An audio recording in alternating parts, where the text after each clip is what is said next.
আজ ঘুম থেকে উঠতে বেশ খানিকটা দেরি হয়ে গিয়েছিল, তাই ঘুম থেকে উঠেই চলে গেছিলাম পড়াতে। বিছানাটাও গোছানো হয়নি।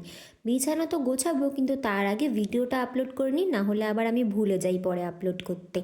এবার চলো বিছানাটা গুছিয়ে নিই, কারণ এরকম এলোমেলো বিছানা থাকলে আমার একদম ভালো লাগে না।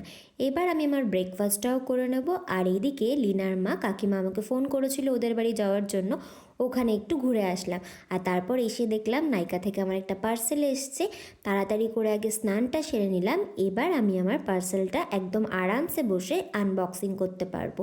জানো তো, কোনো পার্সেল আসলে আমার এত এক্সাইটমেন্ট হয়, কখন এটা ওপেন করব সেটার জন্য ওয়েট করতে থাকি। তোমাদের সাথেও কি এরকম হয়? তো আমি দুটো প্রোডাক্ট পারচেস করেছিলাম নাইকা থেকে। একটা হচ্ছে এই মার্সের ডাবল ট্রাবল মাস্কারা, আর একটা হচ্ছে মার্সের হাইলাইটার। যাই হোক, তারপর সন্ধ্যাবেলা সন্ধেটা দিয়ে নিলাম। আর জানো তো, আজকে সকালবেলা একটা বাড়িতে ফোন করে দুধ রাখতে বলেছিলাম আমার জন্য, আর সেটা আমার সন্ধ্যাবেলা মনে পড়েছে। গিয়ে দেখি ওরা দুধটা খেয়ে ফেলেছে।